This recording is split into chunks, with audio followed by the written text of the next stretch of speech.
Okay, people, today we're working on the power windows and locks, and we're putting new power window motors and regulator. It comes in an assembly. How you get these old windows out is, well, first of all, I'll give you an update on the wiring for the windows. Every Chevy Suburban, every Chevy crew cab will have a wiring harness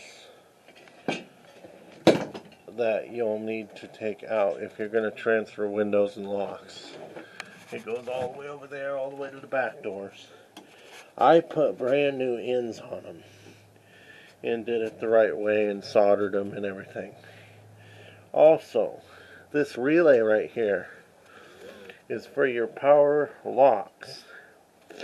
If you don't have that grounded, I got a nigger system here, but if you don't have this grounded, the locks will not work. So I'll show you. It's not grounded right now. Nothing. Push the button. Nothing. And you might think, well, no, that don't ground because it's got plastic there, but it does ground because when you touch it,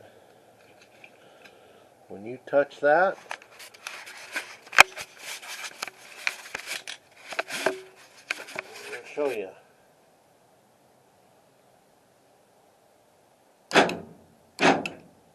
See how strong that works?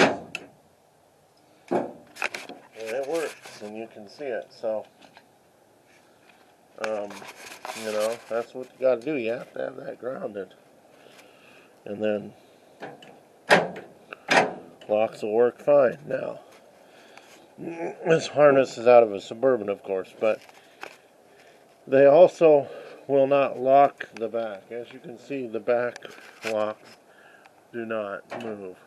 But that's normal. Every Suburban, every crew cab I've ever seen never has the back to work with the button, and I don't understand why, but it's just the way GM done it, okay? And then now your power window switch.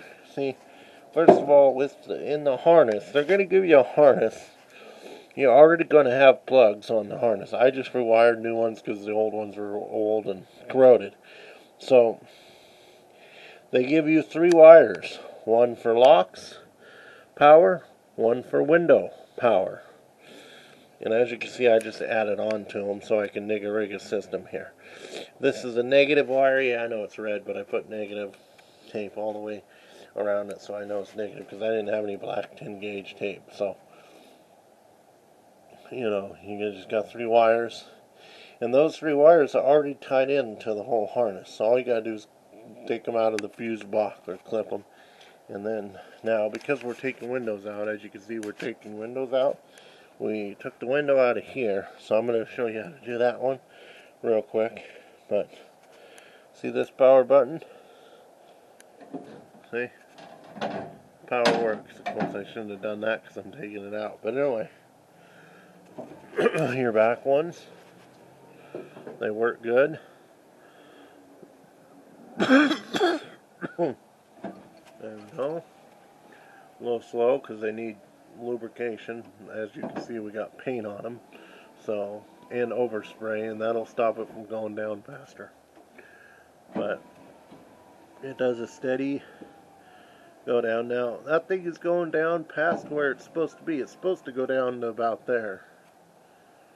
For children's safety, it's supposed to stop right there. Every Suburban is, but I don't know why these are. Probably a malfunction somewhere in the system, but supposed to only go down halfway, not all the way. And this one does the same thing. So I don't know. Maybe some of them had the safety maybe some of them didn't. All I know is they're not supposed to do that. So that's the windows. That's the update. Now over here, we'll see before the battery goes dead.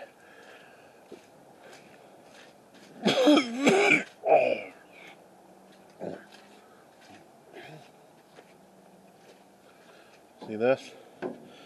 you're going to have little slides in there. See these little slides?